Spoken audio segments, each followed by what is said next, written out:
Hello everyone, welcome back to Call Me Honest. And in today's geography class for grade 9th CBSE, we are going to start with chapter 1, India, Size and Location. Let's begin our learning journey with excitement and curiosity. This chapter helps us understand where India is located on the globe, how large our country is, and why its location is important. These basics will help you with map reading and future chapters too. India, size and location. Let's read our chapter. India is one of the ancient civilizations in the world. It has achieved multifaceted socio-economic progress during the last 5 decades. It has moved forward, displaying remarkable progress in the field of agriculture, industry, technology, and overall economic development. India has also contributed significantly to the working of world history. Location.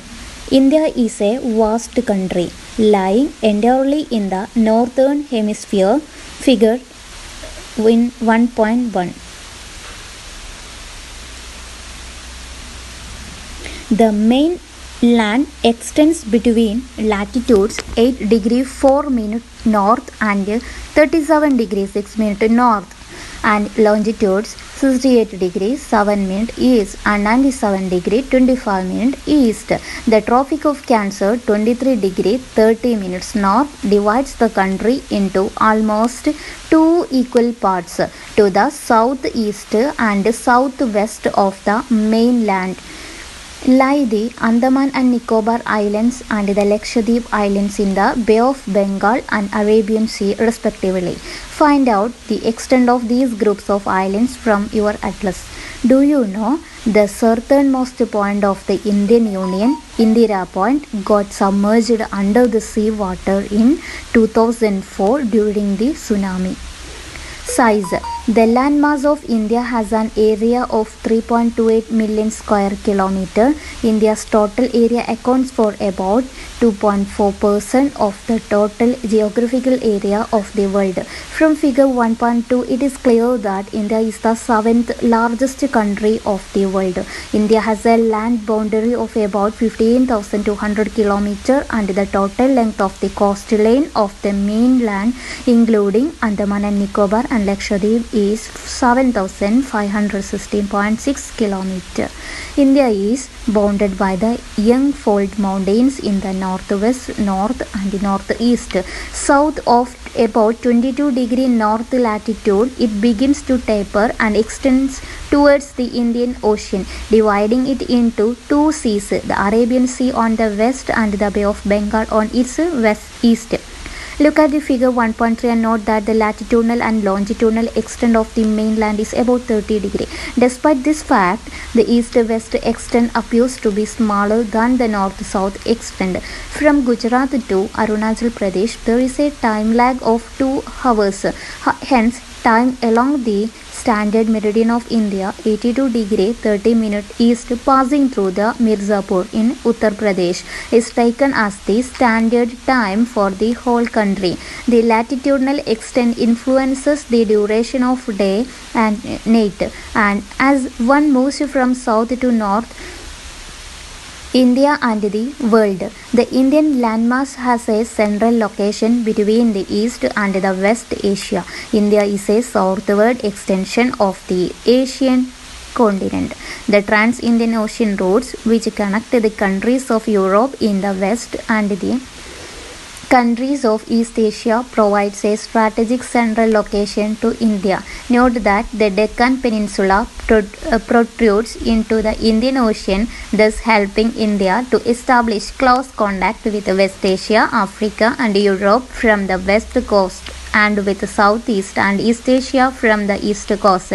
No other country has a long coastline on the Indian Ocean as India has, and indeed, it is India's eminent position in the Indian Ocean which justifies the naming of the ocean after it. Do you know, since the opening of the Suez Canal in 1869, India's distance from Europe has been reduced by 7,000 kilometers. United Nations Demographic Yearbook in 2015. In the figure, we seen that seventh largest countries of the world is the India. Length area is about 3.28 million square kilometer. India's contacts with the world have continued through ages, but her relationships through the land routes are much older than her maritime contacts.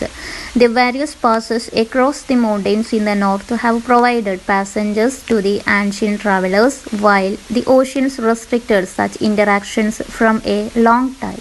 These routes have contributed in the exchange of ideas and commodities since ancient times. The ideas of the Upanishads and the Ramayana,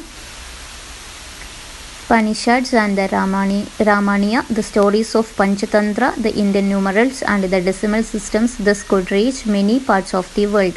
The spices, muslin, and other merchandise were taken from India to different countries. On the other hand, the influence of Greek sculptures and the architectural styles of dome and minarets from West Asia can be seen in different parts of our country. India's neighbors. India occupies an important strategic position in South Asia. India has 28 states and 8 union territories. India shares its land boundaries with Pakistan and Afghanistan in the northwest, China, Tibet, Nepal, and Bhutan in the north, and Myanmar and Bangladesh in the east. Our southern neighbors across the sea consists of two island countries, namely Sri Lanka and Maldives. Sri Lanka is separated from India by a narrow channel of sea formed by the Palk Strait and the Gulf of Mannar, while Maldives Islands are situated to the south of the Lakshadweep Islands. Do you know, before 1947, there was two types of states in India, the provinces and the princely states. Provinces were ruled directly by British officials who were appointed by the Viceroy. Princely states were ruled by local hereditary rulers who acknowledged sovereignty in return for local autonomy. India has had strong geographical and historical links with her neighbors. Look at the physical map of Asia in your atlas and note how India stands apart from the rest of Asia. Do you know, School Bhuvan is a portal providing map-based learning to bring awareness among the students about the country's natural resources, environment, and their role in sustainable development. It is an initiative of Bhuvan ISRO NRSC based on NCERT syllabus. You can explore various maps on India related to the secondary stage on the link below. Thank you. We can discuss more on next classes. Thank you.